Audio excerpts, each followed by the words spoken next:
be bought or sold. Why do they hide the ball? The lies which are spoken and stories told will be their downfall.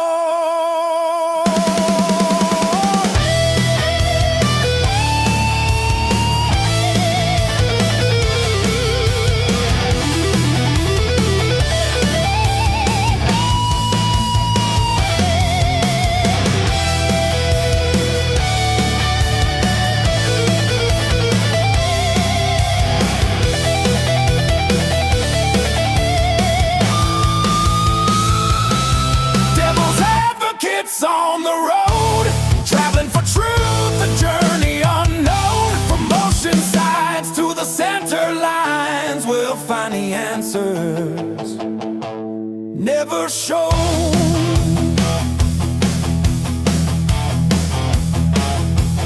Never shown.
Shadows loom, we plant a seed.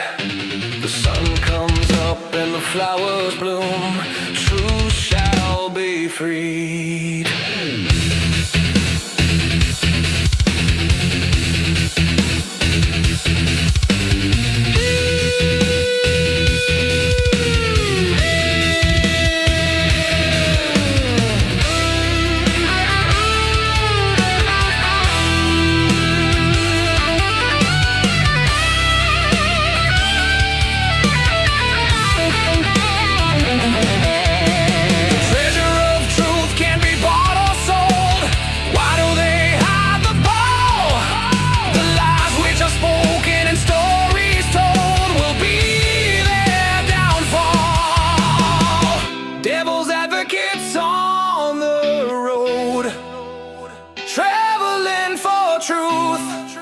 A journey unknown.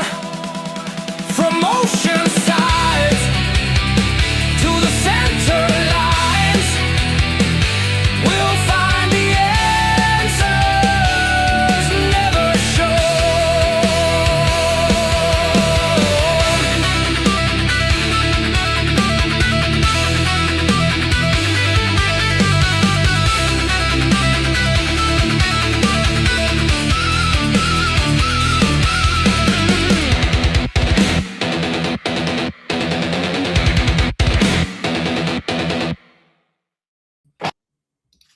All right, everybody. Hope that you can hear me. Give me a wave backstage. Make sure that I've got sound. Fantastic. I hope that you got something out of the footage from our recent, not too long ago trip to Delphi, Indiana on the anniversary of Abby and Libby's deaths in Delphi in 2017, a tragic event. We traveled all over the place, did a lot of footage. I pulled it out of the archives last night to put it to some music.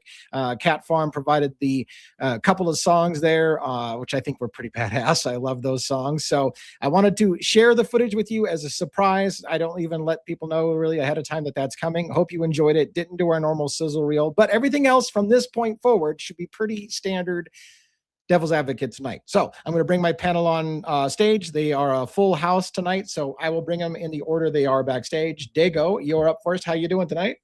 Sort of feeling like I just left an Iron Maiden concert. I mean, dude. It did have an Iron Maiden feel. That shit was on point. Sorry, I swore too early. Yeah, no, it's all good. I did not expect that. That's kind of funny because earlier I'd asked you, are they sad songs? Not even remotely, Dago. Not even remotely. I did say there was going to be upbeat, and it's funny because it's not really an upbeat, somber kind of experience, but I just it matched what you were showing, though. Yeah, it was a high speed, a bunch of clips just all run together at high speed, and I felt that it was appropriate. My question, so, yeah, right, it was great music. My question to you was, were you and Miss Rhonda tired after running around that fast?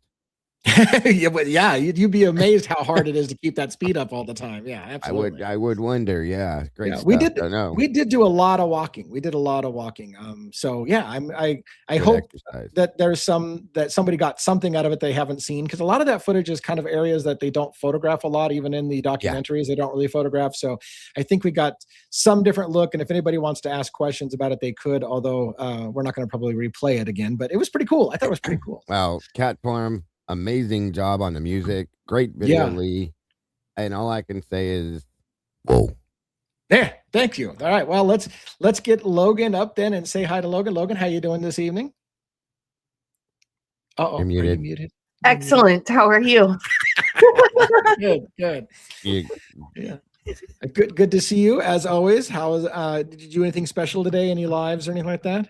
Yeah, I was on Dago's The Verdict Room, and our guest today was just insanely incredible. Yes.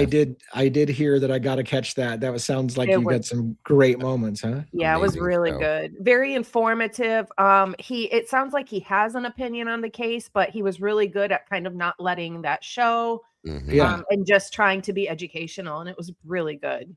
That's amazing. Those are special moments when you have attorneys come on and they can share their insights and without bias on how things are playing out and what's likely to happen and those kind of stuff. So very cool. And we can talk about that tonight if you guys want to share any moments. But other than that, anything else going on in your life? Nope. Okay. All right. Well, let's keep bringing the panel up and we'll kick this sucker off. We got Robin next. Robin, how are you doing today? Doing well, thank you. How's everybody else?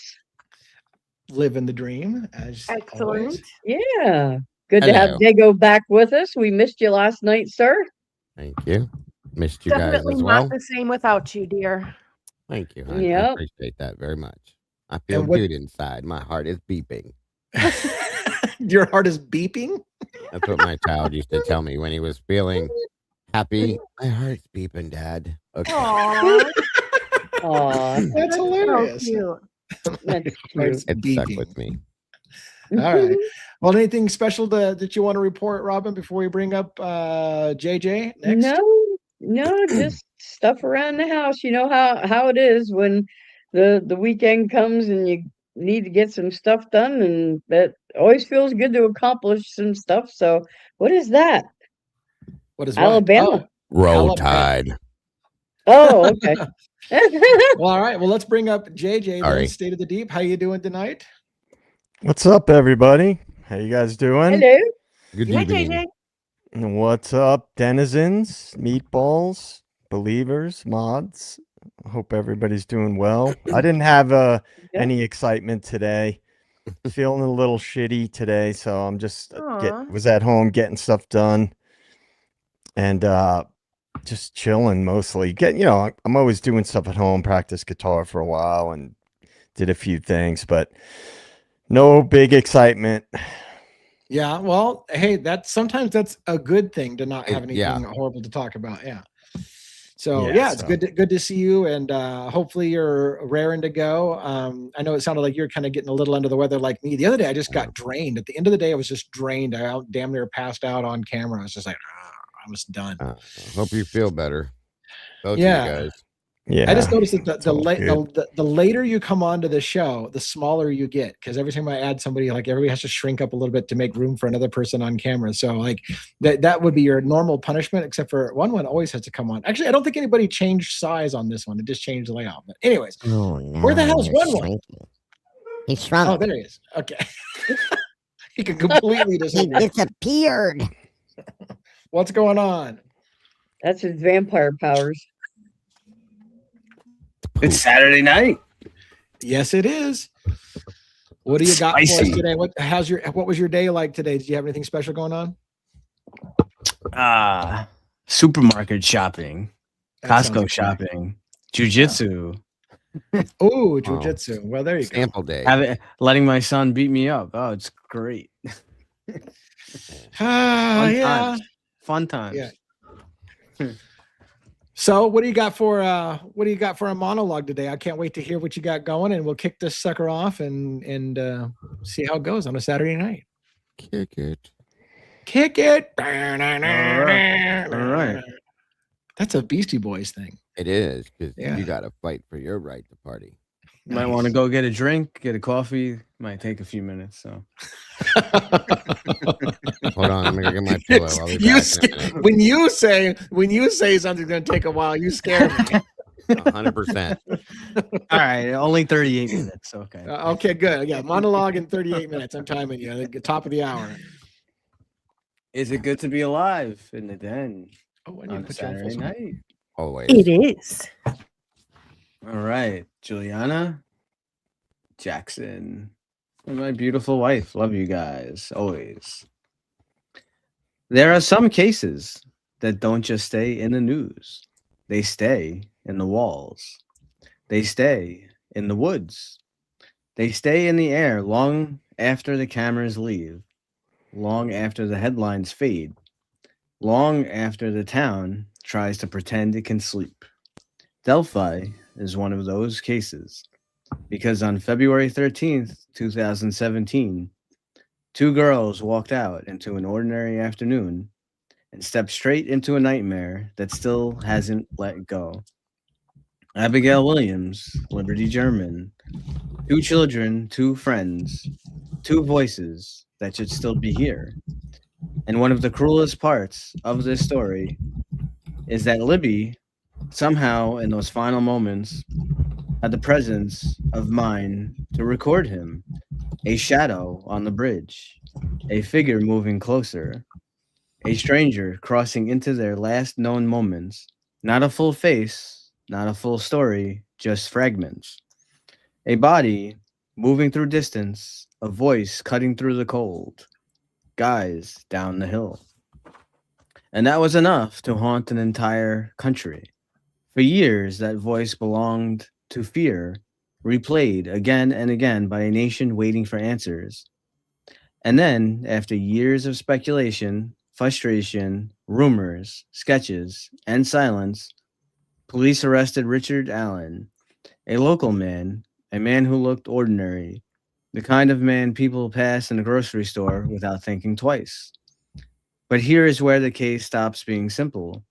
Because the moment Richard Allen was named, the questions didn't end. They multiplied. The state says the evidence points to him. They point to his own statements placing him on the trail. They point to a gun. They point to an unspent round. They say the man responsible has finally been found. But others look at this case and see something different. They see holes. They see contradictions. They see a story that still feels unfinished. And so the question returns quietly and relentlessly. Did they get the right man? Or did a grieving town finally choose someone to carry the weight of its unanswered pain? If Richard Allen is guilty, Abby and Libby deserve the full truth and justice. But if he is not, then the real darkness may still be out there. And that possibility should chill everyone listening tonight. This is not internet theater. This began with two girls who should have grown up, two families living in the shadow of unanswered questions, Abigail Williams and Liberty German. So tonight we go back to Delphi, back to the bridge, back to the voice, back to the evidence, back to the question that refuses to disappear. Richard Allen, killer or the wrong man? This is not about comfort. This is about truth. And until the truth stands fully in the light, Delphi will keep whispering. And some whispers sound a lot like ghosts. This is Devil's Advocates. And with that, live from New York, it's Saturday night.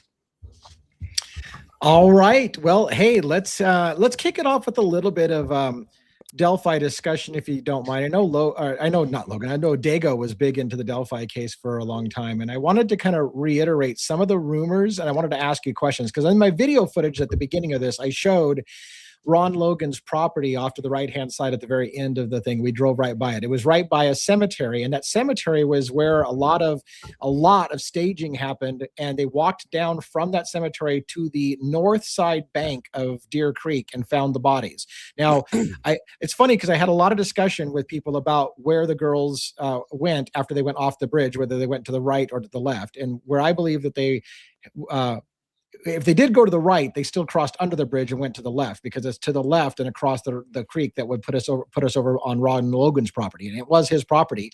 The bodies were found about 1,400 feet from Ron Logan's house. Some people thought it was suspicious when Ron Logan's reaction when he found out that the girls were killed on his property, and it looked suspicious to them. The FBI ultimately concluded that the bodies may have been staged and moved from some other place. Some people believe that the girls were killed on Ron Logan's property in a building on his property and then taken down and dumped on the river. And so I wanted to talk a little bit about that, about Ron Logan being the primary suspect. They did get a search warrant because they believed that they would find evidence of the crime. I wanted to clarify another piece of information that I don't talk much about, is which one of the girls was basically nude and the other one was dressed in the clothing of the other girl, and two pieces of clothing, I believe, were never recovered. So there's two pieces. I think that's what I want to ask you about. Is it still true that two pieces of clothing are still missing, that we've never found two pieces of clothing, or not? From my understanding, hold on, sorry. Yeah. From my understanding, yes. One of them was completely nude. The other one was wearing the other one's clothes. And I believe that the one that was wearing the clothes had both of the girls' brassieres on too. I think I heard that too. I think that sounds familiar. So, Yeah. Yeah. And then I do believe that there were 2 articles of clothing that were never accounted for. I do believe that's correct to this day. It's hard pressed for the mind to make up a scenario in which that happened. Like Right. how did the girls end up in that state of disarray? And as you know, some of you probably know, the bodies looked like they had been staged. There was an element of potential ritualism with the way that they were staged and positioned and stuff like that. And the clothing, I just thought I'd ask you guys what your opinions are on to this day, whether or not you think that the body, I guess ultimately what I ask you guys is opinion is whether you think the girls died somewhere else and were dumped there, or whether they died there. And real quick, I'll just say this and then I'll let everybody else, I'll be quiet. The stand-in attorney for Richard Allen, when his defense team was blackmailed to recuse themselves, I can't think of his name right this second, but anyway, he made a very clear statement and said that one girl was sacrificed, the other was murdered. So yeah, take it for what it is. Yeah. Do you guys remember in the very beginning of this case when the law enforcement was speaking and he mentioned the movie The Shack? Yes. I don't remember that. And he made it sound like it had something to do with the crime. He was very specific on that. And it's when he said, and the killer might be in this room, and and everyone's like, who's in the room? Right. I always thought that had something to do with the crime. I still do. There's a reason he said that, but I'm going to flip gears and say that I think the girls were taken somewhere else. They were there all night and they were not staged until at some point in the early in morning the morning, hours. I think too. Yeah. Yeah. That's my thought too. I think it very well could have been one of the outbuildings on Logan's property. I truly do believe that. I do as well, and I thought that's where the shack came from Yeah, and what he was exactly. insinuating. Yes. Wow, I didn't even hear the Shack reference, but I did a little search for it Mhm. online, and there's a huge article about the Shack movie. Yeah. Reference to it was a 2017 film, and the girls died in 2017. So it was 2017. Yeah. yeah, Yeah, interesting. that's interesting. It is very Oh. interesting. It's funny you brought that up, Logan, because I forgot all about that. That's crazy. But yeah, very huge point, I think. So I just read a paragraph on the fly. Indiana State Police Superintendent Doug Carter publicly referenced the 2017 film The Shack in April of 2019 during a press update on the unsolved case. He appeared to address the unknown killer directly in connection with the movie's theme, possibly as a cryptic message or shaking the trees tactic to elicit tips or reactions. The unusual mention, implying that something about returning to the shack or dealing with guilty or forgiveness, sparked widespread discussion in the true crime communities. And wow, I told you I was relatively new to this case. I had not heard the Shack angle before, so that's super interesting. Yeah. It makes me want to watch the Shack now and see if I can see the connections. Did you watch the Shack, Logan? Or I watched parts of it and I couldn't really find the connection, and that's why I thought it was a shack itself, like a shed or a little outhouse thing. I want to say, excuse me, there's something with the movie about like decision making and stuff. I can't really remember. I did follow this case from the beginning and was very into all the details, but that's just one thing that always stuck with me. I do have a paragraph. I know Dago had his hand out, but give me 1 second. I did read this paragraph. The connection to that movie stems from superficial parallels. The movie centers on the abduction and presumed murder of a young girl at or near a shack in the woods, with blood evidence left behind, but no body initially found. Though in the shack, the body isn't recovered. In Delphi, the girls' bodies were recovered in a wooded area near Deer Creek on property owned by early person of interest Ron Logan. I can also see why you can't almost kind of see the connections. Like it seems like it's a stretch to make the connections, but yeah. I never got But to it's see it interesting. either. I'm gonna have to go watch it now. I remember that being said, but I just never got around to watching the movie. I will say though, the one thing I was gonna say was that I believe it was Indiana State Police that made the reference to the fact that they believed that there were multiple people involved in this. Okay. Yeah. Multiple people. Take that into consideration along with what we know, and explain to me why, if that was something that one of the lead entities organizations stated, why did they have one man in prison for this? That's all I'm saying. Yeah. Again, working through the logic, you have to ask how, if one, I don't want to get too graphic, but if one girl sees something horrible happening to the other girl, why wouldn't you bolt and run no matter what? I mean, even if they had a gun on you and your idea is that, well, he's got a gun on me, at the point that you see something horrific happening to your friend, you realize, you have to realize you have to get away. But and so yeah, how did one person subdue both girls? They didn't. Right. Well, and another thing that says unless that he this tied was them more up than one first. person. Right. Yeah, go ahead.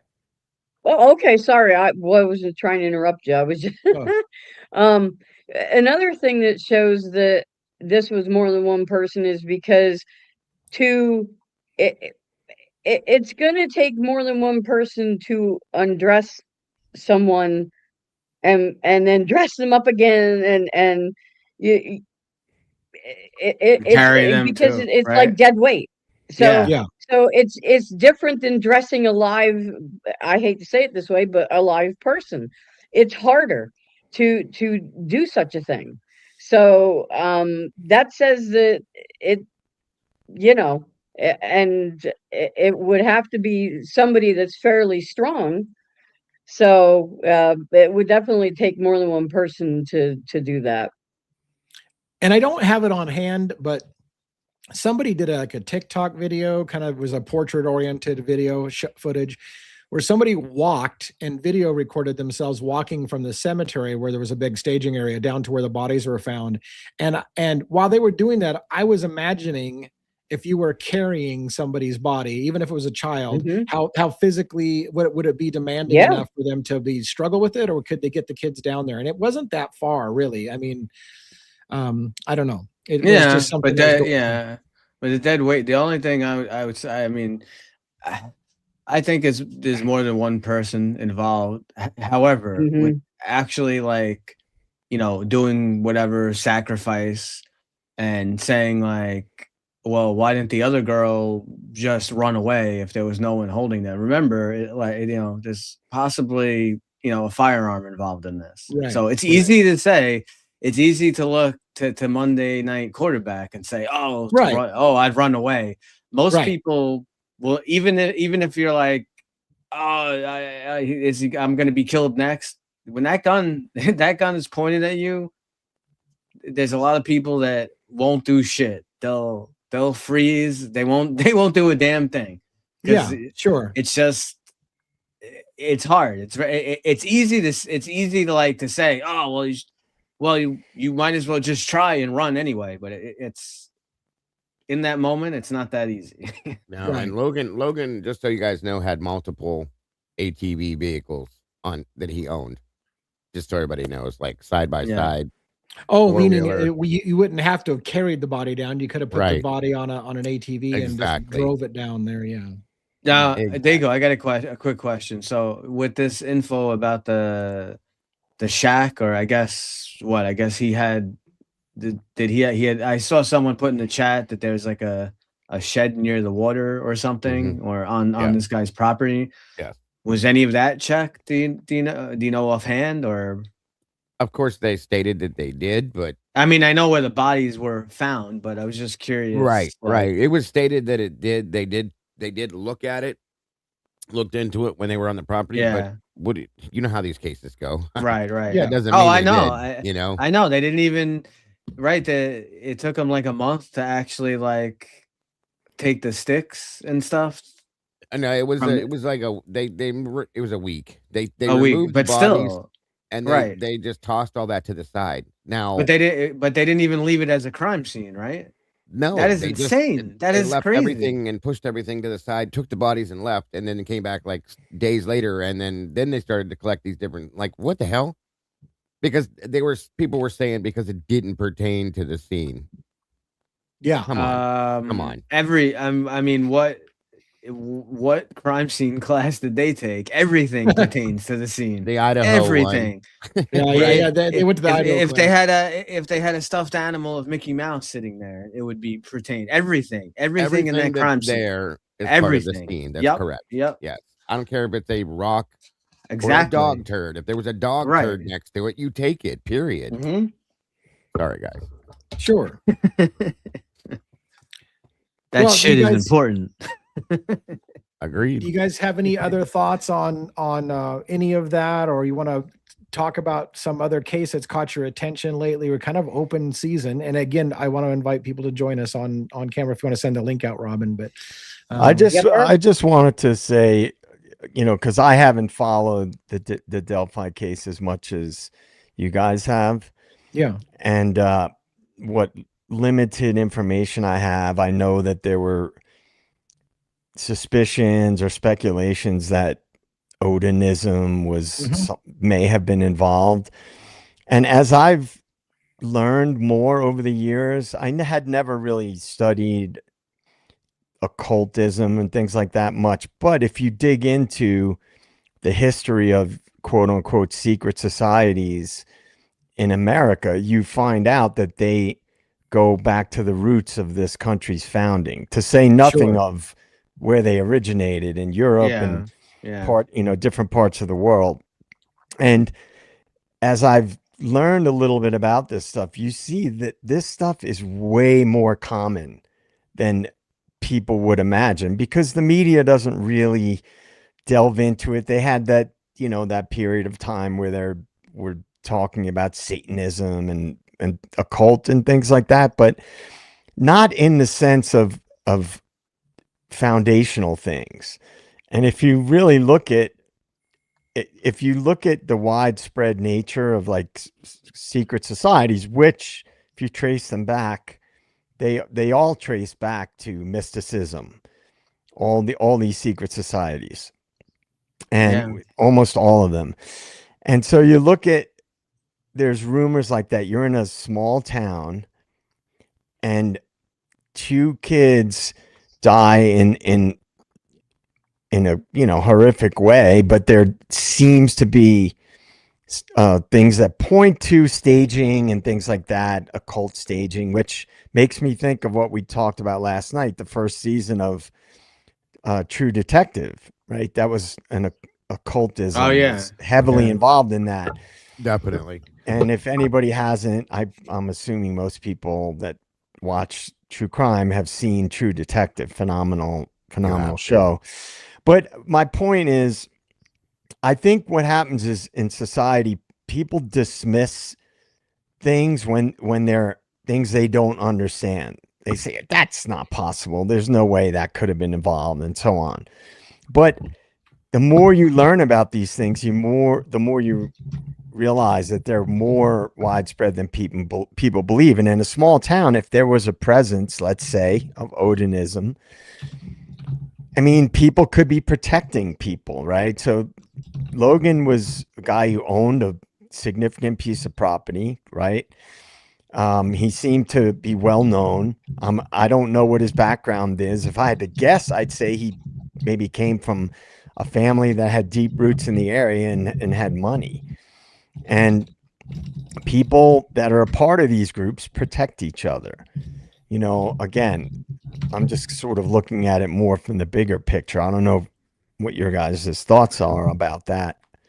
Well, I mean, it's funny you mention it, because when I first heard the Odinism thing, I shamefully kind of dismissed it, because I was so used to growing up about the satanic panic era, where most things were blamed on Satanism that had nothing to do with it, but it was like the catchword of the day. Oh, it's Satanists out there. If a cat ended up getting hit by a car, it must have been sacrificed and left ritualistically on the side of the road, and it got ridiculous for a while. And so I kind of dismissed the Odinism thing, but I shouldn't have, because the FBI had serious people that came in and was talking about it, investigating it. It is a bigger thing in that area. And I can't remember, but I think there was an affidavit taken by one of the suspects in the that were kind of in the peripheries, that had gotten into an argument with a friend because they wanted to up their ante in their rituals from animal sacrifices to something bigger, and they got into a fight about it, what that meant. What do you mean, what's bigger than animal sacrifices? And first of all, a lot of people have a problem with animal sacrifices, but there were people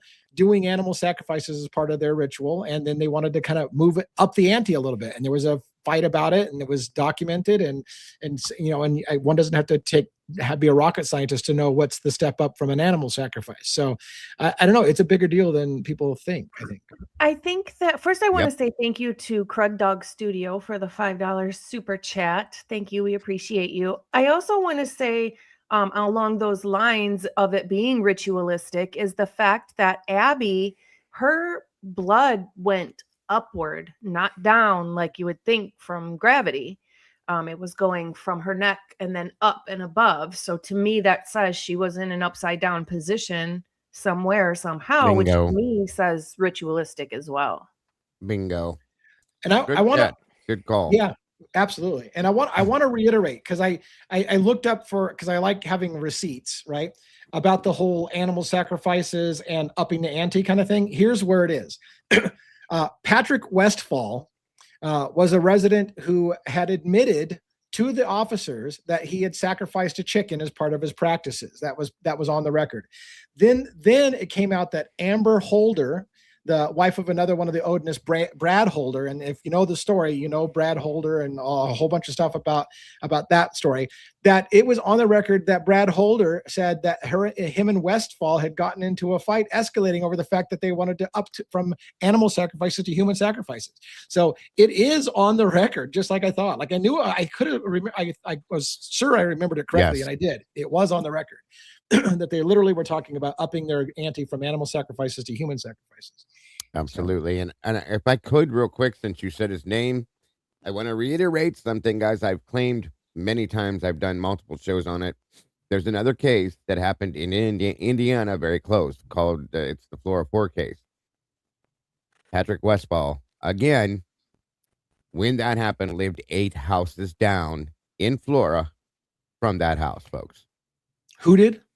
Patrick Westfall. Joshua Westfall. Yeah. Wow. Okay, and there's people that are like, Dago, it's not connected. It's not. Yes, in my mind and in my soul, I feel it's connected, folks, and I've covered both deeply. There's no way it's not, as far as I'm concerned. So I'm just giving you that reiteration that is there. Okay, truly. So. And I do remember Susie Little B said, "Do you remember the Odin patches?" I remember this. It was funny because we talked about that the other night, about the Odin patches on correctional officers or the prison officers, and we tried to find it and we couldn't find it. We've heard the story a lot, but we were trying to find it online. You couldn't find the picture. Did you find one finally, Dago, or not? No, of course not. They won't allow that to be put out. But when it comes from an attorney's mouth, I'm gonna believe you. Okay, I'm gonna believe the attorney. I've seen the patches. I've never seen them connected to the person. But they're not going to let that be out, in my opinion. They just won't. So go ahead, Logan. It was then said that after that came out, they took their patches off. Right. Oh, yeah. That's and right. Then they Right. got on his face right here. So one of them did. And that would, I saw the photograph of that. They showed the photograph on the base. They didn't show the face fully so you can see who it is. So it is what it is. But again, that was stated by William Labrado, the attorney, again, that he saw it firsthand for himself. So I'm and yes, there are other connections to Flora as well. So I think many more. Yeah. I just wanted to throw that out since you mentioned Westfall, but she's right, guys. There's a lot. Mm-hmm. Yeah, and one of these users here was talking about Libby, was it being on FaceTime and getting directions? There's lots of different scenarios in which the girls were planning on meeting somebody out there, which was also kind of dismissed when you went to the full-on bridge guy scenario is Richard Allen. So they kind of ditched all those other leads, I think, about whether the girls actually were going out to meet somebody, whether Brad Holder's son was knew that the girls were going to go out there that day, and all kinds of things like that. So, yeah, it's that. And again, I think, like I said, I mean, to JJ's point, to my shame, I dismissed too early that the Odinism was a serious thing. I didn't realize how big of a thing it was there. I didn't realize that, it's a thing across the whole U.S. It's not just there, by the way. I've looked into it. There's groups in Oregon and Washington and stuff over here on this coast as well, into the same stuff. It seems to appeal to a certain type of individual. So, it may not be one of the major world religions, but it's nothing to sneeze at either. It's something that needs to be taken more seriously. But don't mistake it either, folks. The problem that it is with it, the most important thing to understand is that it's not true to the religion of Odinism. Yeah, right. They've twisted it into something very dark, very ugly, that is nothing like what actual true Odinism is. And that they created their own thing out of it, obviously. I'll just put it that way. So yeah. And like, I guess what I was getting at is that it's like occultism. Definitely. And its connection to, like, historically, to secret societies and fraternities, and that whole thing, they all come from way back. I mean, if you look into where these things initiated, and I'm not an expert on this stuff, but I just started reading a book about that stuff, DA. I sent you the picture of it. And these things trace way back. Everybody's seen, the what's the Da Vinci Code and Angels and Demons and all these things. Well, a lot of those old organizations, the Knights Templar and the Priory of Sion and all those things, they influence secret societies, right? And then the occult, the mysticism part, it's connected to all that stuff. So it shouldn't be dismissed so easily, because these things are pretty widespread. I mean, a lot of the stuff we've seen coming out through, released documents and things like that from the government, declassified things, a lot of them have occult sort of overtones to them. Right. And JJ, bringing that up, I hope I didn't interrupt you, but I think it's important before I forget this to say, the lead prosecutor, the prosecutor the prosecutor, hear me say this. And then again, Brad Holder, were together involved in the Masonic Lodge. That's kind of an important thing to me, okay? Because think about these things, because these are the people that were just looked past. They looked over them. They weren't even brought into effect. There's something wrong with that. I'm sorry. I don't believe it's coincidence. I mean, and I don't want to go off the rails. I feel like I'm about to go off the rails, but there's a known connection between intelligence agencies. So, like, for example, we talk, everybody keeps bringing up the Freemasons. So Freemasons is a group that, as they would say, is not a secret society, but a society with secrets. And they have that whole brotherhood thing, and they have rituals, and the rituals are done in secret, and only people who are in on the brotherhood do them.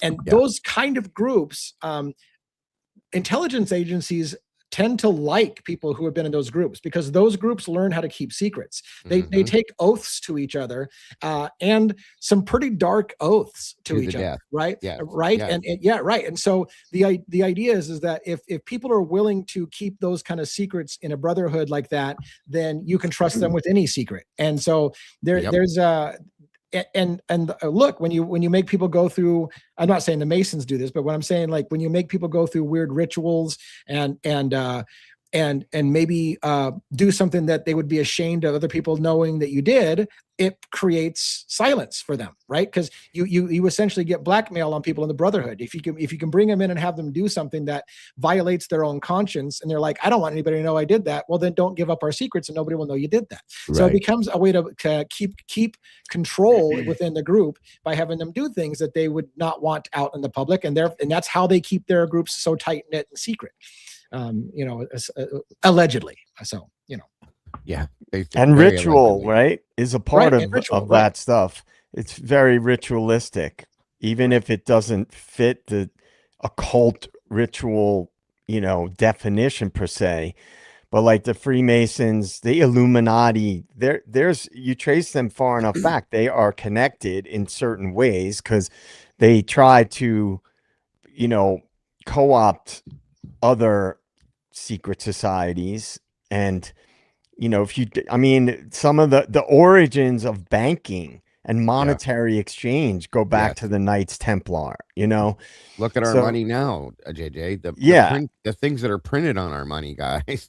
It's right. Most people know that those are Freemason symbols and Illuminati symbols on American. I wanted to address this person's question about whether or not occult people could have been, or cult-like people could have just been in the woods and saw the girls come in there and took a crime of opportunity. And I think that's very possible. Like those. So I can tell you this, when I said this before, when my wife and I went there and walked the path, there was a lot of trees that felt like they were unnaturally shaped and formed into symbols and stuff like that. And I thought the same kind of question. And in fact, if you watched the video carefully that I shot at the beginning of this tonight, we focused a lot on a sign that said, don't go out on this trail at night. Make sure you let everybody know that you're there. Make sure you check the mile marker. And if you have to call 911, it's a weird sign. And they're not talking about you being afraid of animals. I think they're talking about you being afraid of people. Be careful when you go out here in the woods at night. So weird things may indeed happen out there at night. And why couldn't it be that somebody didn't even, it's possible nobody lured the girls out there. It could have been just somebody who was out there and had a crime of opportunity. I mean, even allegedly Richard Allen could have been the same thing. Like, he didn't go out there looking to follow those girls. Maybe it was just a crime of opportunity. But certainly somebody could have been out in the woods that night and thought to themselves, hey, I really want to up my game from sacrificing chickens to sacrificing humans. Oh, look, I got a couple of nobody's looking, nobody knows they're here. I mean, could that have happened? Sure, why not? So yeah, there's other connections too, sadly, that kind of point to that, but point away from it at the same time. It takes you both directions. But yeah, very, very much so. It absolutely could. And hearing what you guys stating, that as you go that direction and over towards the bridge, I think it was, and there's certain things that are in certain formations and the signs that are warning you this and that. I had been told many times there's only certain people that go in that area at night. Only certain people. Others will not, because they know of these things. So Yeah, when we were there during the daytime, and there was, I would say, quote unquote, normal type activity, right? There was a husband and a wife walking hand in hand down the path like it's no big deal. And there was a group of people going out to put, flowers and stuff on Libby and Yes. Abby's thing. But we weren't there at night. And who knows, those woods would have felt pretty creepy at night. Different. Yeah, I still think, and I've thought this for a pretty decent amount of time now that and this is just my opinion, guys, of course, but I think Richard Allen was put into the position he was in because he was there that day, and I think there was a bit of a worry that he may have seen something that he shouldn't have seen, and in turn, they killed two birds with one stone. Okay, this is my opinion, of course, and my opinion only. So, I just wanted to throw that out there. Robin's in her extremely still mode again, where she hasn't moved in the longest time. I was responding. Anytime I go to on a different chat tab and I was responding to chat, it always freezes me. I don't know why StreamYard doesn't like me, but it does weird crap to me. Very spooky. Yeah, I know. I was going to comment on that comment we had on the screen again. One of the girls was dating one of the cult members' son, and that was right. Allegedly Holder's son, right? Brad Holder's son. Yes, Logan. That was was something that happened as well. And again, like I said, there are connections that are hard to overlook. I'll just say that. Yeah. Everybody knew that place is nothing but trouble under the bridge and in them woods. It was known that bad people hung out there. I think that's probably true. I think that's true. I think that's the reason for that sign. Many that sign saying, "Don't go out on this trail at night. Don't go out alone. Make sure you know where you're at." I mean, that's kind of.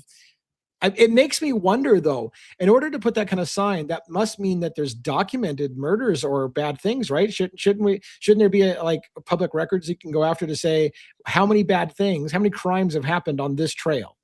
Like, we should be able to public record that. I agree. Yeah. It makes you wonder what would. I've never tried to FOIA anything from Delphi.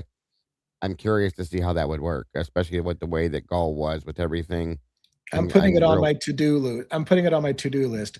I wonder, can we word the public records request in such a way that just says, during this time span, I want any known murders, rapes, violent acts that have been committed on this stretch of whatever, and see if they can pull those records.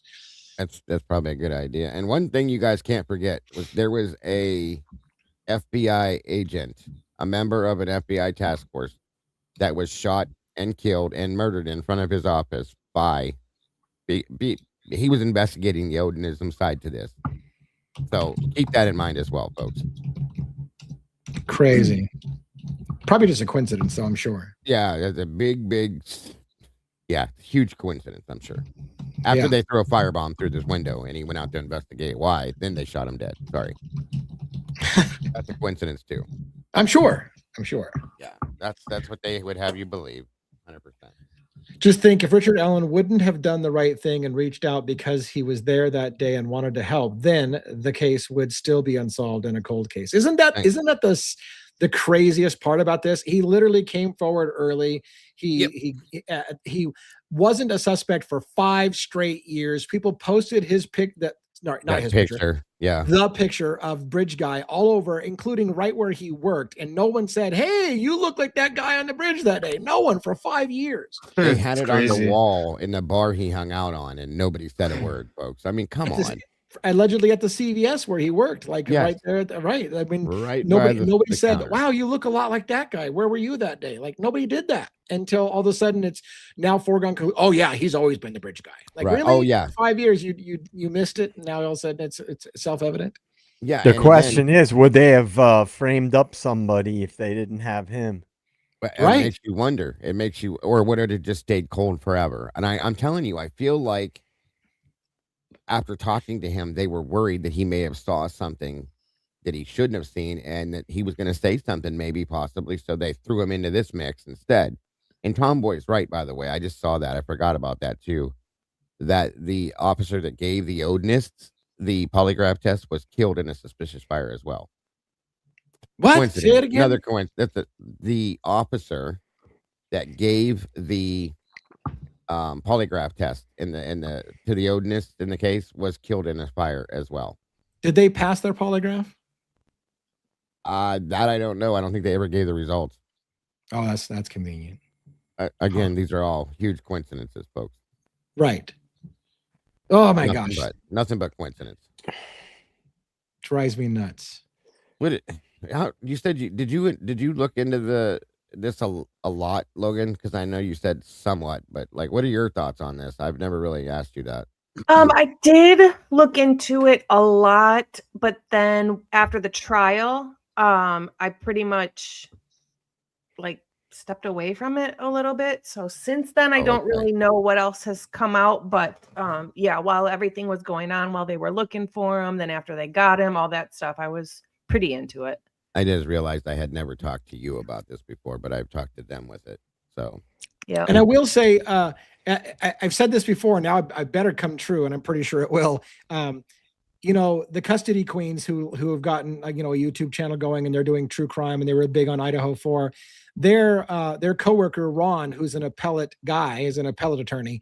He's super interested in Richard Allen's appeal, and has been going through Richard Allen's appeal brief that was like 150 pages, and we're set to discuss that with the custody queens and talk about his view as an appellate attorney. You as well, yeah. Like, so I'm really looking forward. I mean, I haven't pinged him recently to see if Ron's done with his read through of the appeal, but I can't wait to get with them as well and hear their thoughts on that. So definitely. I mean, appeals in general are an uphill battle. That's the thing. I mean, the appeals are an uphill battle. And so, but I think if there was ever an appeal worthy situation, it's what happened to Richard Allen. I think this is one of the craziest. I don't know how you don't get an appeal on that case, but and so if you don't get one on this case, God help anybody who got railroaded, because if you can't get an appeal on this one, I don't know who could get an appeal. Well, if the polygraph guy died, then technically they wouldn't, because I think Mama J said in the chat that she had heard that they failed, the Odinism linked guys failed their polys. Yeah. If the person who operated the polygraph machine dies, then those can't results be are charged out, because you have to face your accuser in court right, to have a case. And that person would be considered. Well, to be fair, almost in no state that I know of, polygraph tests aren't admissible in court in the first place because they're unreliable. They don't show what people think they show. They don't show whether you lied or not. All they show is that you had a physical reaction to a question. That's what it shows. And people don't understand the nuance. They assume a physical reaction means they're lying. But look, let me give you a perfect example without going heavy into it. In the case of what was that Outcry movie? What was the kid's name in Outcry that got convicted for molesting a child and then ended up getting out on it? Greg Kelly. Greg Kelly, I think, was his name. It was amazing. If you haven't watched Outcry, you need to do so. But he failed only one polygraph question. And when he said it, I can't believe that he had the nerve they asked him, which question did you fail? And it was, did you ever touch that little boy or whatever sexually? And he failed that question. And people went, oh, he's guilty. As he describes in the video, he got so fucking tired of being accused of molesting that little kid that the question made him instantly angry, just being asked the question. And that's what they registered on the recording. His visceral reaction to being asked again, did you molest that little kid? And he's like, fuck off. And that reaction set off alarms. And when he said, no, I didn't fucking do that, they're like, yeah, you're lying. You have a visceral reaction to it. Like, you would have a visceral reaction if you're accused of shit that's just horrendous. Well, and so, that's absolutely. And that's partially why they're inadmissible, because it how can I say this? It when you answer questions and you lead with your emotions, it reads it. It reads it as a wrong answer, or how you explain it. I don't know much what they call those, but Robin, what do you got? I've seen that. Sorry. Well, no, it just seems to me then that if they're not admissible and they don't truly register emotion, then to me, they're not a good tool to even use half the time then. Well, no, and it's kind of like the grand jury. It's supposed to be a law enforcement tool. It's to a help tool. them know where to look into. It's not a conviction. I know, but it's a tool. It has about 80%. It's about you can't use it in court, but it's about 80%. If you're doing a case, you're right. It's not enough it's not enough to say, oh, someone failed it, but it is a useful tool. If you were able to get someone to do a lie detector and you're investigating a case, it could give you a lead. It definitely could. My problem is I'm a person with a guilty conscience for things that I don't need to be guilty about. I'm one of these. I'm an overthinker. I'm an overthinker. So if someone were to ask me a question, have you ever stole anything? I'd be going back to childhood. Fuck, when I was 5, I might have stole that candy bar. And I'll be thinking about that. And I'm like, well, are they asking about that or not? Like, well, no, but maybe and my guilty conscience will set that fucking thing. When I worked in security clearances and I knew I could get a polygraph, I was ready to quit the first time if they told me I had to take a polygraph. They're like, I quit. I'm just not doing it because whatever you're going to ask me, I'm guilty because I'm just going to fucking look guilty because I got a guilty conscience. So, and you're a rebel. You're a rebel. Yeah. I wonder if it's admissible in Indiana. I'd be interested to know that. That's a good question. I'll ask. Yeah, because if it is, then that would make it more suspicious if a person associated with that in that case died. Yeah, I'm looking it up right now. No, lie detector tests are not admissible in they're not genuinely admissible in Indiana courts. I'm curious what states, if any, do allow them. Because it almost seems like every single state you look into does not allow polygraphs to be used I didn't in court. think any did, but I'm probably wrong. Yeah. I don't know. Mind you, there were multiple people, folks, not just 1 or 2 people that died in the background in this case from one thing or another. The police officer, the FBI agent, that police officer, the guy that was involved in the leaking of the crime scene photographs, and there was others. Like, that's not coincidental, you guys. I mean, think about that. If you have 8 to 10 different people dying in weird circumstances in the middle of a case, there's something not right. Yeah. You know what I mean? You have to look at that and say something's not right. Not, oh, gee, that's unfortunate that happened. Come on. There are some that allow them. Yeah, I just looked. The list was surprisingly larger than I expected. Oh, and what a surprise! Idaho allows it. Yeah, so They fucking allow everything. the following states allow polygraph evidence in some limited form or stipulation. So there are stipulations, and we're not going to go through all those. Alabama, Arizona, Arkansas, California, Delaware, Florida, Georgia, Idaho, Indiana, Iowa, Kansas, Nevada, New Jersey, New Mexico, North Dakota, Ohio, Utah, Washington, and Wyoming. I'm actually surprised to see Washington on there. But anyways, approximately 18 to 23 states allow it in limited ways, stipulations required in most, but roughly half prohibit it more broadly. So I guess polygraphs are used more frequently than I expected. I thought almost every single state had rejected it as admissible in court, but I guess it's with stipulations. It probably is one of those circumstantial type of things. Oh, and by the way, in addition to all the other shit we have, he happened to have shown deceptiveness on a polygraph test. Yeah. Yeah. Critic Rick made a really good point. He said, to be fair, a fact can be a fact if you believe it to be a fact in your own eyes, even if it's not a fact on paper. Right. And same with the lie. A lie can be a lie even in your own mind, even if it wasn't a lie, because you just think of it. And by the way, this question's been pinned for a long time. Richard Allen did not do it, question mark. So yeah, a lot of us here question whether Richard Allen did it and don't believe that he did. So I realize I've been pinned for a long time. I wanted to address it so we can. Sorry. Yeah, no worries. But and just to finish what Rick was saying there, that's fact, folks. Psychologically, if you think something is true, whether it's true or not, it's true to you, period. Right. So. Right. Well, we're just watching the stuff that I watched on the Delphi case, playing catch up, just seeing the interrogations. I mean, because I know a little bit about the Reed technique and false confessions, it's a widely known thing that false confessions are a real thing. It's very well documented, and people under duress and with psychological manipulation will confess to crimes they had nothing to do with. And there's even high profile cases, but watching that, and I'm just responding to that last, comment. It seems pretty clear to me that they were manipulating him, and somebody that might have some instability or emotional instability or mental health issues is going to be much more susceptible to that type of thing. And they And know he this, did. that the forensic Yeah. psychologists, the forensic scientists, they know this. Yeah, And, and I want to riff on that because I'm this kind of guy. I'm being an overthinker. I know, like when I studied psychology and we talked about repressed memories.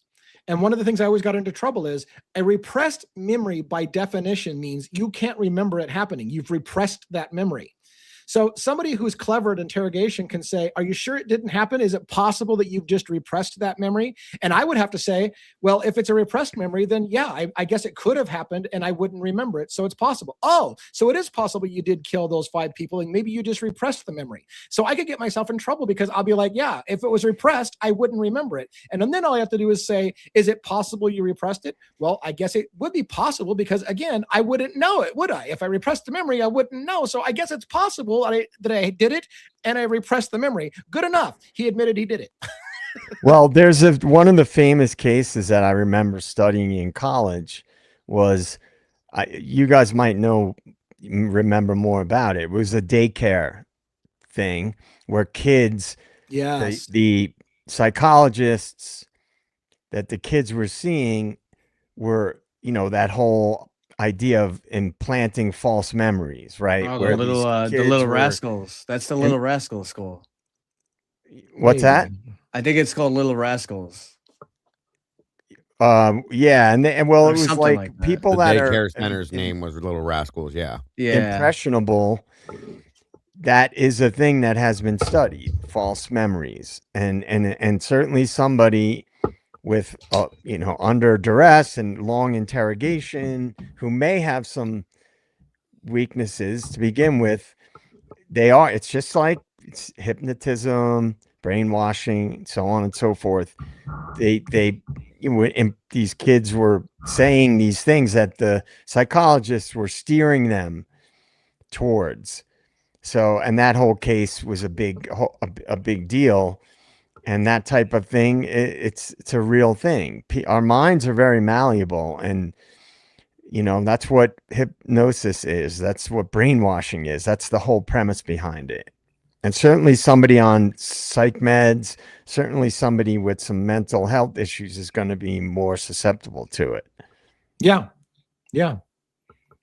Even in that book, Framed by John Grisham that we mentioned so much, there was an individual who was accused of murder or whatever, and they asked him, they found out that he had a history of sleepwalking, and that was all they needed to be like, well, are you sure there's possibility that you weren't sleepwalking and that you did something? Well, I don't know. I have a history of sleepwalking. I could have, I guess, theoretically. And then again, and that's enough again to then start making them question. So is it possible you did do it? Well, I guess I could have done it. I mean, I have slept. Okay. So then you just keep working on them over and over again. So you're saying you could have done something like that. So just remember it. Try to go back and think about it. Maybe you did do it. You just kind of forgot. And they keep working on you until you're like, I guess I fucking remember doing it. So it's crazy what people can do. Oh, it looks like Robin fell asleep. Oh, okay. No, you were frozen with your eyes shut. That's all. You were frozen with your eyes shut. So it was pretty funny. No, StreamYard again when I was responding to someone. Sorry. All right. So a lot of talk about a lot of different things. You guys got any other topics you want to talk about? Anything on your mind? Somebody did ask in the chat about, and it's jumping subjects, but it's a question about the whole thing about Hitler ordering Bill Thompson to the whole and the leak investigation thing, which we don't have any new information on that at all. To answer your question, we have no idea. They haven't said a word since he ordered him to find the special and prosecutor, Susie. No, we don't know anything. I wish we did. I truly like to know if there was even an investigation going on, but they won't tell us anything. So, yeah, I'm sorry I couldn't give you a better answer. Yeah, yeah. that's inside probably your what's bones. Yeah, go ahead. Oh, so Inside Your Bones. I talked about that at length. There was some weirdness with Dylan's dreams about where things would happen to her, and she'd get kidnapped, and things would happen to her, and she would just let it happen. And I talked about that. It's a level of I don't know. I don't even want to get into it, but we talked about that before on a video. Yeah. It's definitely odd. Yeah. Dylan Very also said odd. she felt she was looking through glass when talking about her peppered, which is Here's the thing though, is that real or is that her just saying that to get out of a situation? Yeah, right. That's she's what we all don't over know. the place. Yeah.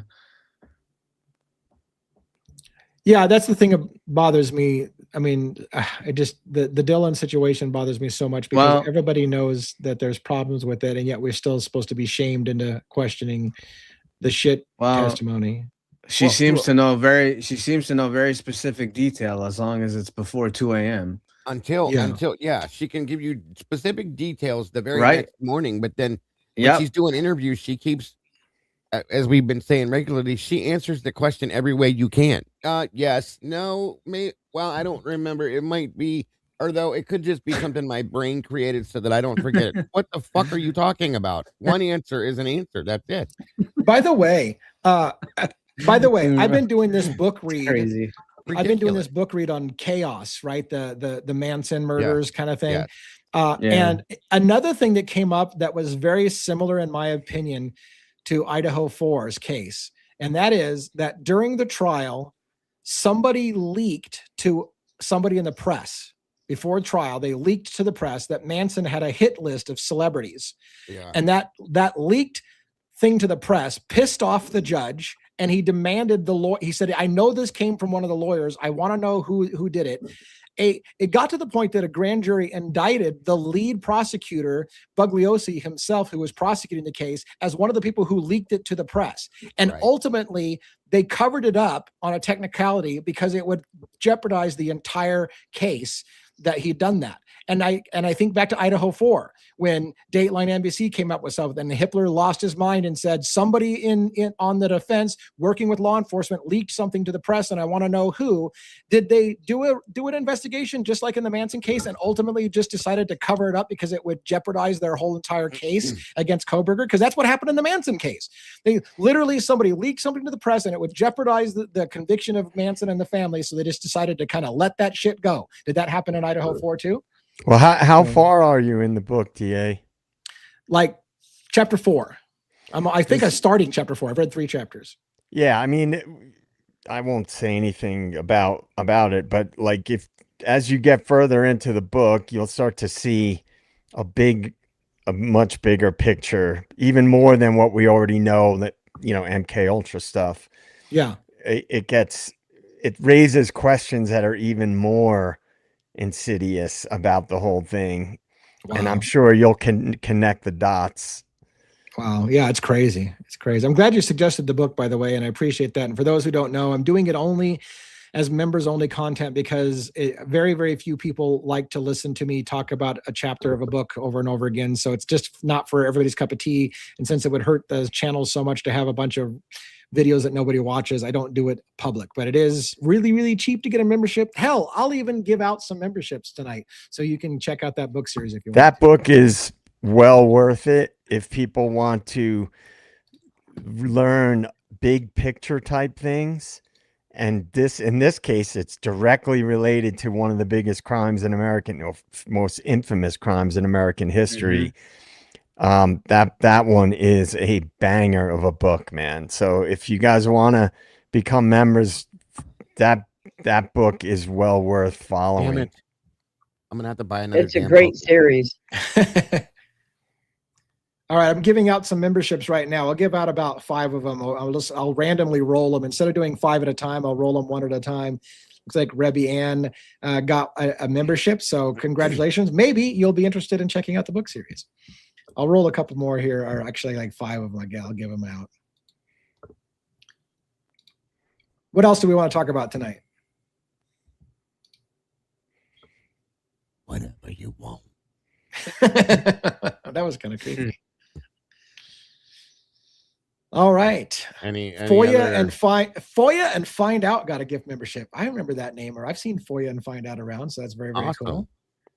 Oh, and my wife says she got a membership from Dago's group yesterday when she wasn't even signed in. When you weren't even signed in, how do you get a membership when you're not even signed in? I thought you had to be That's signed how in. all my gifteds are. You They don't all have go to to be. Yeah, they all go to people that aren't watching or signed in that I've never heard of. I don't understand that. I thought That's they had to be crazy. signed in and watching to get it. Oh, By the way, I've tried numerous times to do the thing where you allow gifts Gift and memberships? stuff on my Yeah. computer, and I no luck. I've gone through every setting, everything under the little $sign. There's no option for it. I've tried to do it numerous times, so it's Yeah. not in the cards. I've never received a gifted membership anywhere ever. Wow. No memberships for CIA. All right, Maybe rolling- that's it. I'm rolling definitely two more. Yeah, see, I'm I don't- definitely on a few You've already lists. got a backdoor to the channel, so what do you need a membership for, anyways?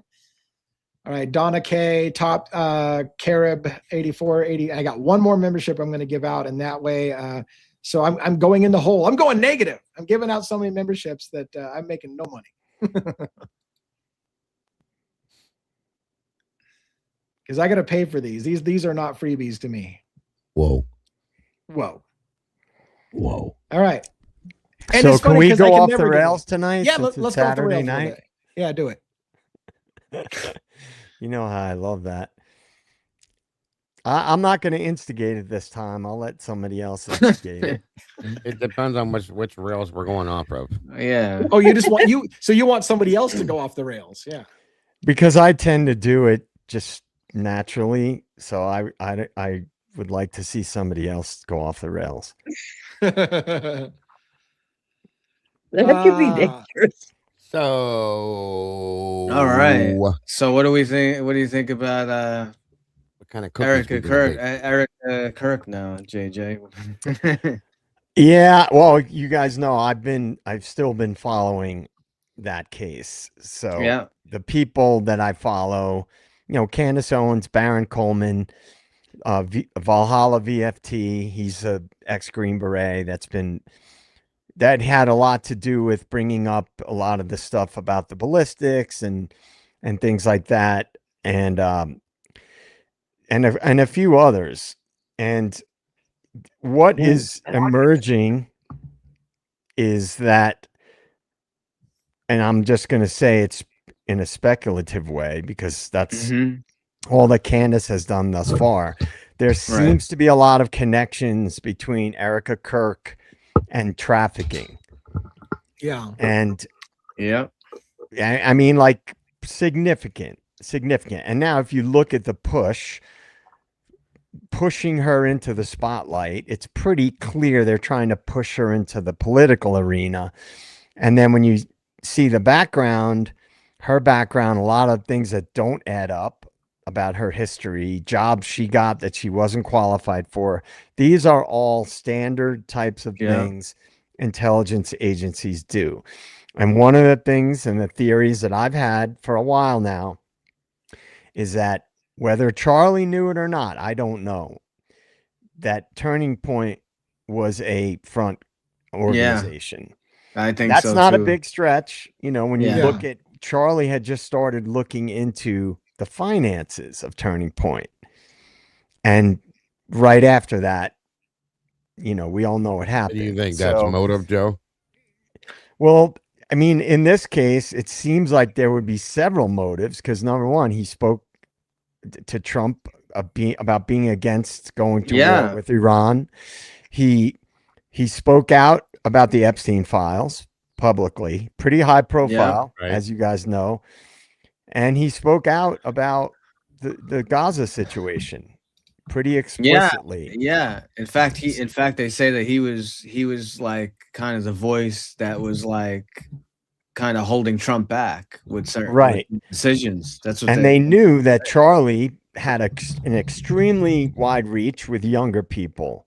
Yeah. And as we've talked about before, there was talk about Charlie maybe being president one day. And so if you look at now what's coming out about Erica, whether you believe Candace or not, there's one thing you can't dispute. There's a lot of things that are shady about her and her past. There's no question about that. And it's funny you mentioned Charlie Kirk being openly against going to war with Iran, and now that he's dead, we're going to war with Iran. We're at war with Iran. Yes. Right. So Yes. and it's funny because it takes somebody like, did we not want the backlash that would happen if you had somebody of Charlie Kirk's influence when you go to war with Iran, blabbing his mouth? And so now that he's out of the picture, now we're going to war with Iran. Like, it makes you ask those questions. Like, what the hell? And they were very close too, which is the weird side to it. You know what I mean? Yeah. If you were to look at it that way. It's very interesting. By the way, did you guys know that Erica actually is John Benet Ramsey?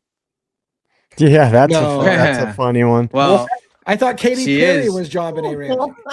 Oh, Did yeah, I you, heard that one too. Who? JJ, you're caught up, right, with the Candace thing? Yeah. Did you see how she's related to the Lombardi? Yeah. I was like, wow. Wait, she who? didn't confirm it. No, but she kind of she made some she connections. alluded to it. Yeah. The bigger stuff that's come out is lies that were about her past and things that she did and inconsistencies, right? So so I'm going to just speculate. The picture that's emerging to me, Katy Perry, seems very indicative of somebody that got recruited by the intelligence communities because her family had connections to intelligence. We know that through companies and things that seem like front companies. And for anybody who hasn't followed this stuff, it's a long, I mean, it goes back many decades, long history of intelligence agencies starting front companies. Yeah. And under whatever, totally random names, different things, finance related, all kinds of different front companies. And if you look at her parents' connections, they had these NGOs that don't seem to make any sense. Yeah. That these people were involved in that don't necessarily track with their backgrounds. So that is kind of the thread that I've been looking at the most on Candace's stuff, Baron Coleman's stuff. Ouch. They're two of the people that have done a lot of deep dives. I thought it was interesting how many people in her past relatives, like whatever great grandfathers and whatever, like all connected to like slot machines and all kinds of like weird. She actually she's like relentless. She finds like these news articles. She finds like everything. I don't even know. Go ahead. I was going to say, we've had a thing pinned on the screen for forever. So when we do that, I want to make sure. Does anybody want to tackle this question? Do you guys listen to from the car? Yeah. Yep. Yeah. Someone was hanging out of the vehicle. I remember that. I've been following it. Candace has hit everything, and Baron Coleman, they've hit all that stuff. We have an answer. To that. I'll let Dago answer. I don't know if there was an interview done with the it's the head of security.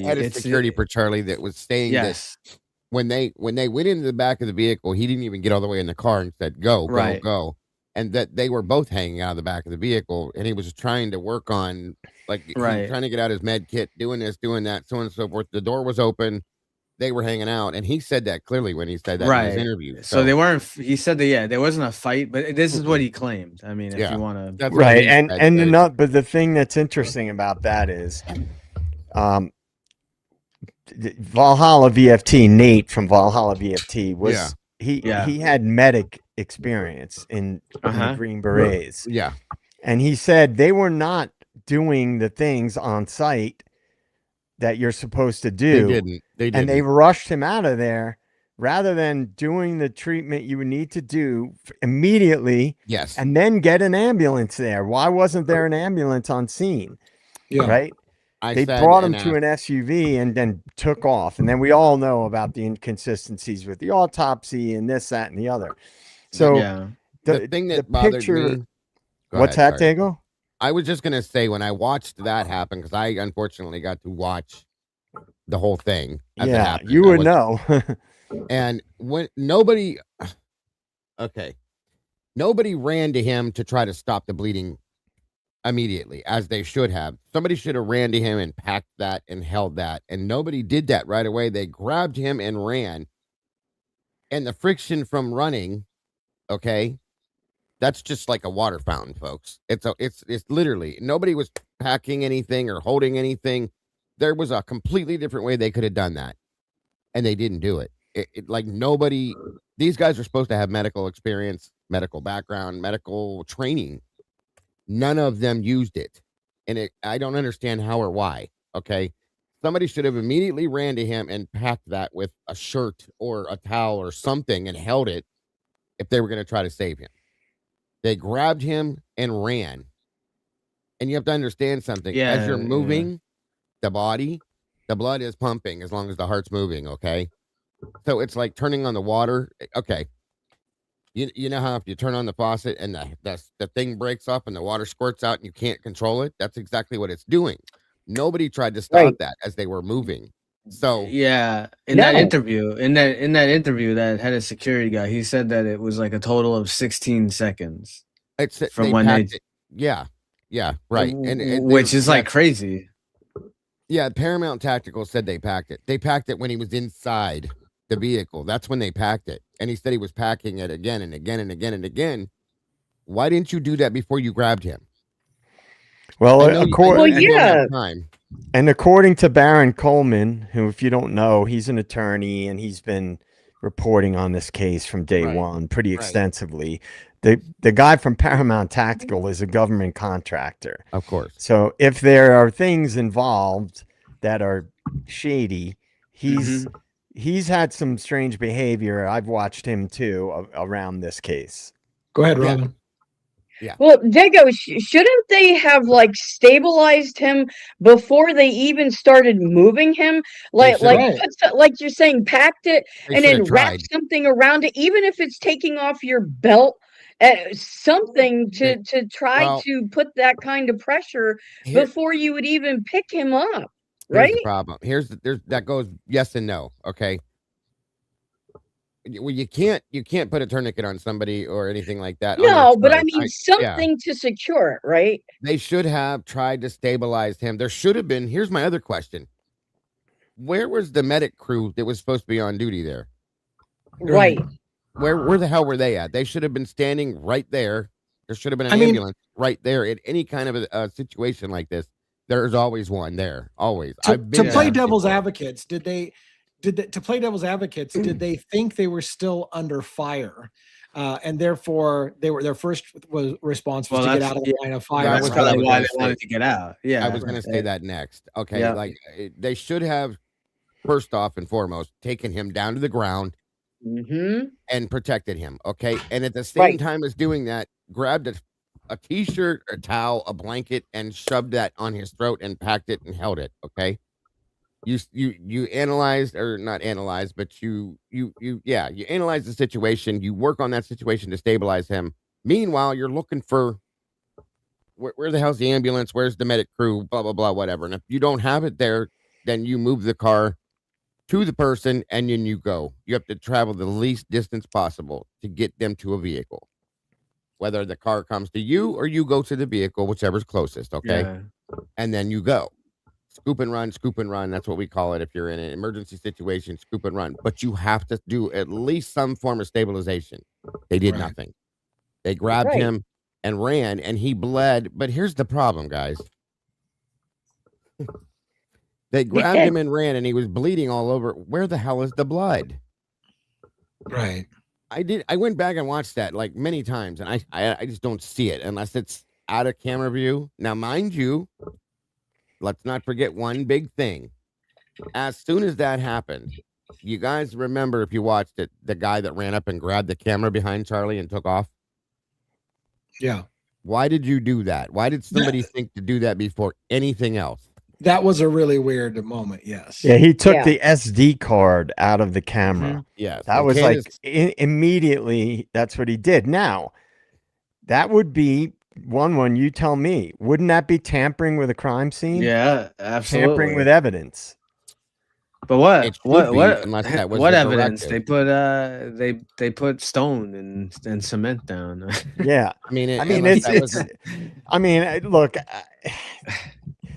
now Erica that released pictures of her car that shows the blood in it. Well, I mean, there it is. And the guy said he was covered in blood. The lead head of security, there was blood Yeah. everywhere. But on the way to the vehicle, I don't see any blood on the no, ground. I didn't either. And he's wearing a bright white White shirt. T-shirt. Thank Yeah. you. So, I mean, that's what I struggled with. I didn't get it at all. And I have problems with the gunshot too. So A lot of experts have spoken about the ballistics aspect of this early in the case. What Candace is getting into now is she's digging. She's digging into the people around Charlie. that's what she does. Yeah. Turning Point and Erica. And and the decisions that like being made and stuff. Right. Yeah. And she's going like into the big picture stuff now. And she made some mistakes with some of the things she was looking into. But if you guys want to see a crazy video, watch Jimmy Dore has Alex Jones on. It was like in the last day or two. And Jimmy questions Alex about certain things related to what's going on. And you see Alex Jones completely go CIA on him and start prevaricating and changing the story and getting all crazy because he doesn't like the direction of the questioning.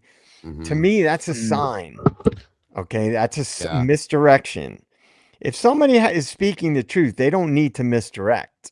Right. And there's a lot of that going on surrounding this case. Misdirection, a lot of misdirection, a lot of, whenever Erica's questioned about certain things or she's in an interview, she goes to the religion and she's, this and that. It's crazy things she said. So, at some point you have to say, look, big power and big money are involved. So would it really surprise anybody if this was the result of, a front company or something that was at risk of being exposed because Charlie was going to do a forensic audit, forensic accounting of the company to see where the money was going, where it was coming from. So this kind of stuff shouldn't surprise anybody. And when I see people like Alex Jones acting appalled and freaking out because he's being questioned about related things about Candace, that's what stirred up the whole conversation. Yeah. It makes me even more suspicious.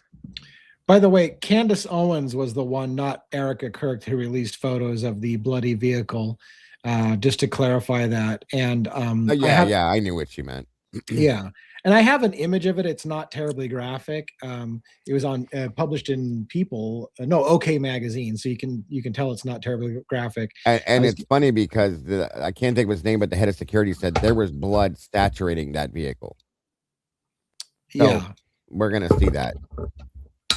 This is the only picture I was going to show. It's the only one that I found real quick, and I was trying to do a search for it, but that shows blood in the interior of that's the not vehicle. saturated to me. I'm sorry. There's blood, but there's on both seats. There's a seat over there and a seat here that's got blood on both seats here. But it should have been a lot more than that. I'm sorry. Wait, it's gonna be all over the floor. Charlie Kirk was in. Yeah, that's what they're saying. How the heck was there blood on both seats? That seems strange. Yeah, wouldn't you just put him in and have him in the same position? You jump in and go.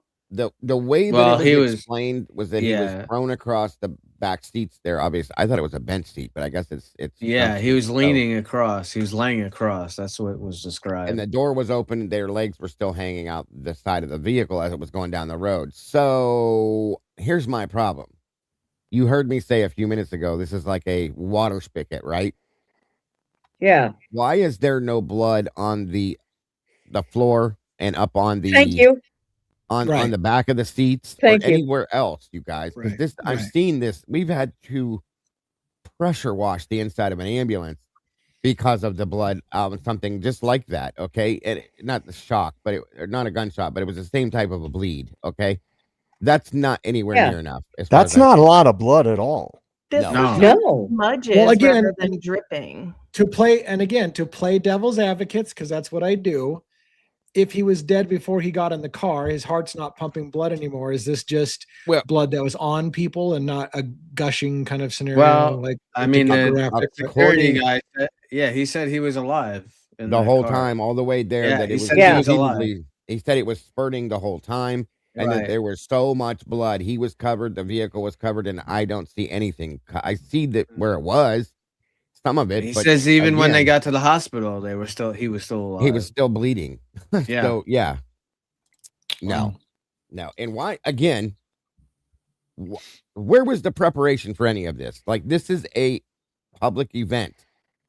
Okay, Right. any public event you look at. I've been the EMS on standby at public events, folks. Mm-hmm.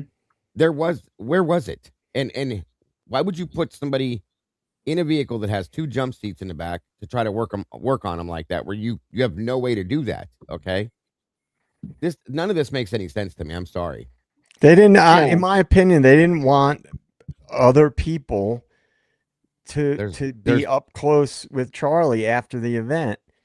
Right, but look, guys, all of you, look. There's not one drop of blood on the fucking floor. Not one. No. Yeah, It should be like a freaking lake on that floor. And look at the door, the side rail to the door. There's nothing there. Yeah.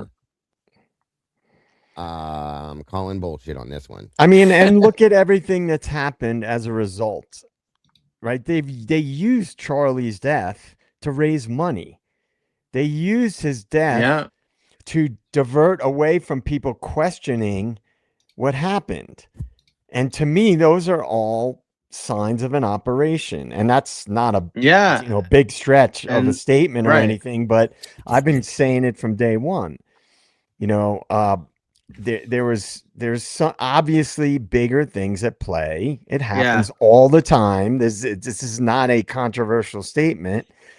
I mean, just think about just the one thing, the war with Iran. Yeah. It's Just that alone. Forget all yeah. the other crazy stuff. That alone, Charlie had a massive reach with young people. Massive. He was the #1 youth rallying, political rallying organization in the whole country. Right, Mama. and he had Trump's ear. He had Trump's ear, and he It's openly yeah. spoke out about he didn't agree with going to war with Iran. Yeah. Which is, think about how much money the military industrial complex is making right now. The budget's already been increased. They're doing it all, basically by edict. It's nobody's voting on it. So, I mean, big money's involved, big money, like trillions of dollars. I honestly don't think any of this stuff would be going on if he was alive right now. Probably not. I really don't. How long before? Okay, let me ask a quick question, because you just brought it up and reminded me of something. Trump got shot in the ear. How long ago was that before Charlie's shooting? Oh, was it months? It was months, wasn't it? It was probably 6 months. And him and Charlie were close, right?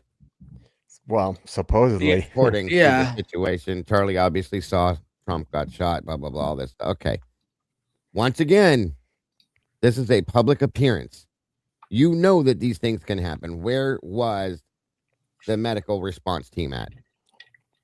Right. Why weren't they there? I used to dispatch for ambulance.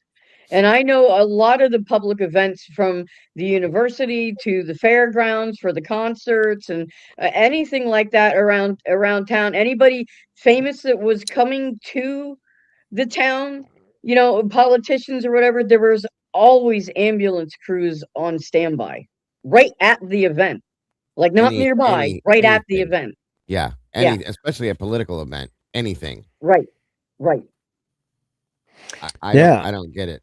I mean, it's Let's give Logan a chance to say thanks for her gift that she got real quick. Thank you, Kelsey May, for the $10 super chat towards our new FOIA fund. I appreciate you so much. Did you follow this case, Logan? The Charlie Kirk? Yeah. Just in the very, very beginning, and then it started to go crazy, and I was like, nah. Definitely went Yeah, crazy. it got super political really quick too. Yeah, I don't do Which I politics kind of like figured. that. That's why I didn't stick to it either, because of the politics attached to it. Yes. Yeah. Well, you But know, it you is- notice Candace is not speaking like No. one side versus another kind No. of way. She's No. obviously critical of the administration because they're the ones involved with Charlie's situation. But look, I mean, I just think when you're dealing with that level of power and money, I don't believe you can trust anything you hear about it. No, I can agree. I can agree. All right, we have time for maybe one more topic switch before we close up for the night on Saturday night. Do you guys have any other thing?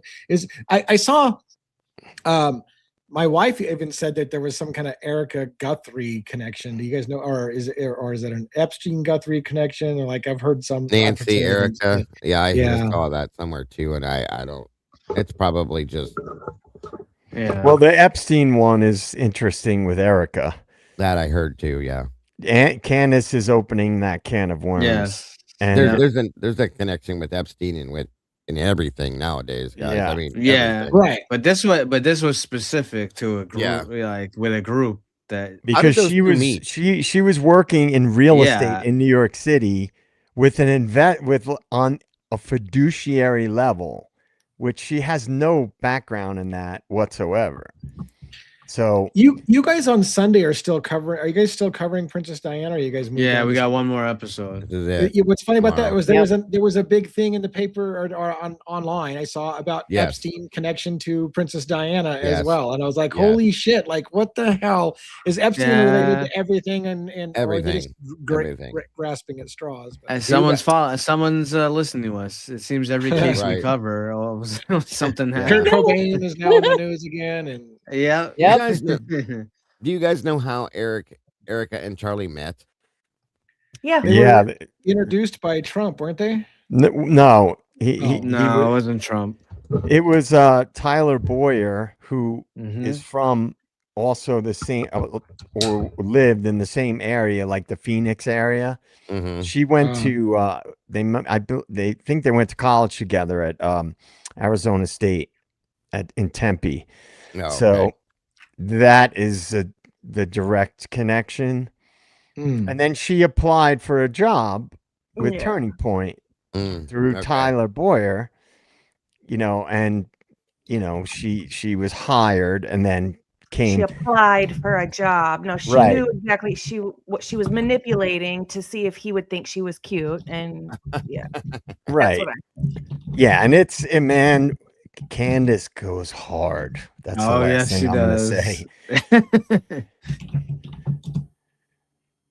I do tune into Candace's videos on this situation, even though I don't really follow other people's content on it and stay up to date on it. But I do listen to what Candace has to say and all the connections and things like that. Oh, Yeah. okay. She goes scary hard, right? She does not. She You does. do not want to get on her bad side, man. This point has come up a couple times that Yeah. the security turned away paramedics from Charlie Kirk. Did you guys hear this, or do you guys No. want to comment on that? No. No. I heard mean, it. I it's- just don't know anything about it. I heard security had turned away police officers, and Yeah. if there was EMS there, that's good to know. But I never saw them, so I was like, where the hell are they? But thank you for the information. Yeah. If that's true. Appreciate that. Yeah, I just wondered if you guys had heard that before. I mean, if you go, we could probably not now, but on people's own time, if you want to, if Yeah. you watch the video, that like I said, the head of security, he said it was 16 seconds from when he jumped on Charlie's body and they got him out of there. So 16 seconds is really fast. So now you got to question that training, in my opinion. Now, what they would say, and I think they may have said this. Oh, we were just trying to get out, out of the the threatening situation, but I don't know, man. There's still protocol for everything, Joe. 100%. I mean, that is what they do. They're supposed to, but So I want to address Susan Russo's question here. Did anybody take note that Epstein's flight log is plane landed in Moscow? I didn't know. So how to explain this? So Epstein's famous plane was known as the Lolita Express, and apparently that was a 727, and that's too big to land at Moscow, Idaho. So when I did a quick search about this, they said no, the Lolita Express never landed there because it's too big for their runways. Now, if he had another private plane, which he probably did with the kind of money he did, I don't know, but that's an interesting it's an interesting thing. Like, it immediately made me go like, oh, come on, I got to find out if that's true or not. But again, it wouldn't have been the Lolita Express because that was a Boeing 727 and a little too large for I was going to say Moscow's airport's small, isn't it? Yeah, it is. Yeah. Good points. Fuckery. Colossal fuckery. All right. Well, hey, look, we've had a pretty good show tonight. I like to keep them about 2 hours, especially because lately I've been enjoying taking a short break and then jumping on Members Only Live for intimate questions of whatever the hell you guys want to talk about. We talk about crazy shit that gets us banned and we can't make money off of it and all that good stuff. So we talk about that in the after show. And since I gave out 5 new memberships, 5 new people can possibly join us for the after show if you would like to do that. Oftentimes Dago comes in, so hopefully he'll be there as well. Robin sometimes hangs out there as well. I usually hangs out there, actually, not just sometimes, usually hangs out there. My wife sometimes shows up there. So anyways, yeah, anybody that wants to if you're gonna raise hell, DA, I'll be there. If you're there, I'm gonna raise hell. That's just all there is. I'll be there. All right. So yeah, thank you. And it looks like somebody handed out even more memberships. Is that the just do 5 on our side? Yeah. Kelsey May. Thank you, Kelsey. So now we have to do the after show. So It just cool. has to happen. All right, let's go around the horn. Let's go JJ, Logan, Dago, 1-1, then Robin, and I'll close. So let's go around the horn that way. And JJ, what do you got for closing tonight? Thank you, advocates, denizens, meatballs, believers, mods. It was a good show. I liked that we diverted a little bit from the Moscow case and talked about some other stuff. Yeah. And yeah, there's a lot of these high profile cases that we've talked about that have fuckery, right? I mean, yeah. None of them are cut and dry. It's like, it really makes you think. You really have to zoom out and ask that question. As Dago always says, like, why can't cases just be black and white ever? Ever. There's never a high profile case that's black and white. Never. So with that being said, hopefully people will join us in the members only chat afterwards so we can let loose. Yeah. We could talk about secret societies and all kinds of shit in there, maybe. And lingerie. Well, yeah, we've done that. We've done lingerie. We can do it again. All right. Well, thank you, JJ. We'll hopefully look forward to seeing you in the after show. And Logan, what do you got for close tonight? I just want to thank everybody for always tuning in, of course. Thank you for the super chats and super stickers. I appreciate you guys so very much. Sorry that I wasn't completely mentally here tonight. Bronx has been really upset that I am not in bed tonight. So I will be joining him very shortly. Do something nice for yourself. Be kind, but more importantly, be kind to your animals. Thank you for being here. Be safe and have a great night. Bye. All right. Thank you so much. Take care of the puppy and much love to your side. And Dago, what do you got for closing? As always, thank you all so very much for being here. It's always an amazing conversation. Thank you to Lee, Robin, 1-1, Miss Logan, and JJ for allowing me to be part of that. I appreciate you guys so very much. Thank you to all you amazing moderators. God knows we couldn't do this without you. And all of the rest of you, you already know what I'm going to say. You guys are the beautiful people. Please don't change who you are. And thank you all so very much. Don't forget to love yourselves and love each other, guys. You guys are all amazing, and I can't wait for tomorrow. Make sure you're there Perfect. for it. Don't miss it. Have a great night, everybody. Perfect. Thank you so much. And one, what are your closing thoughts for the evening? Awesome show. Thanks to all the mods, the panel, all the people joining us each and every night, for all of the content. Make sure you join. A lot of interesting, book reviews and all kinds of great content backstage. You'll see all kinds of videos with boots on the ground, and there's not too many content creators that are actually doing that. It's shows the commitment and of someone that's really trying to give you guys as much stuff as you can. Maybe at some point, I think JJ was asked a few times. Maybe they'll Lee will put out some other video from his trip in Idaho.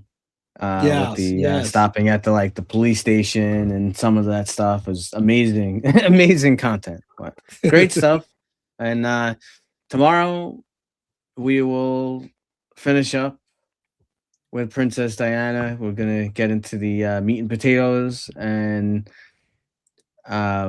we will have a special announcement of what we're covering after that. I will let Robin. I'll let Robin cover that when she wants to announce it. So I will leave you with a movie quote. All right. You ready? I'm ready. Okie doke. To make a fighter, you gotta strip them down to bare wood. You can't just tell them $1 million forget baby. everything. Yeah.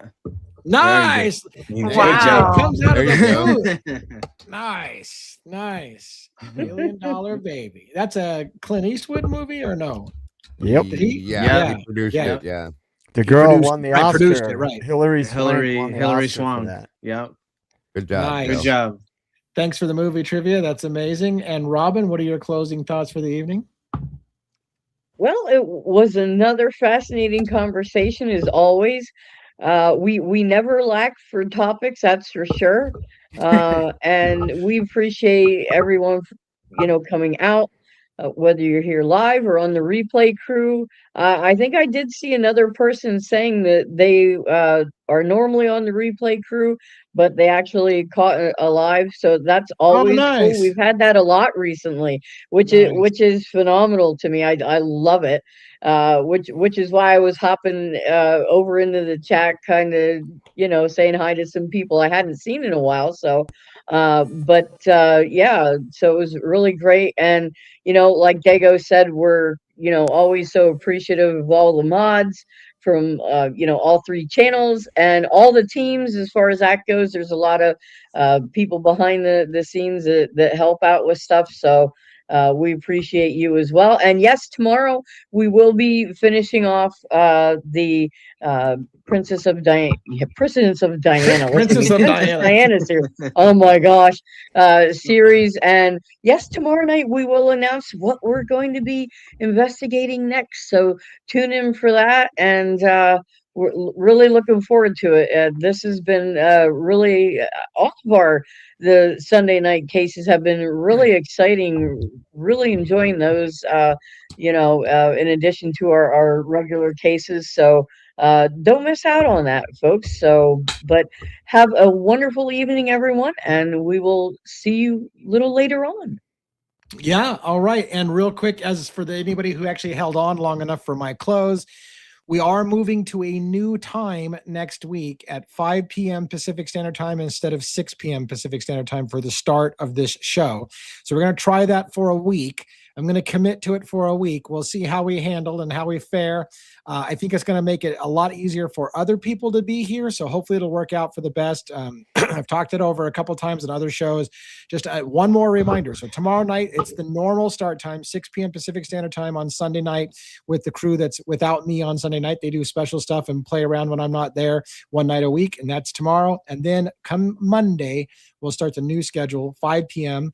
Pacific Standard Time, and we'll do that for a week and see how it goes. goes, and we'll decide what to do after we've done a few days of that. If we're going to move back to the old schedule, I'll start to announce it at the end of next week to move back. But we'll see. We'll see how it hangs out. In the meantime, what I'm going to do is I'm going to take a short break.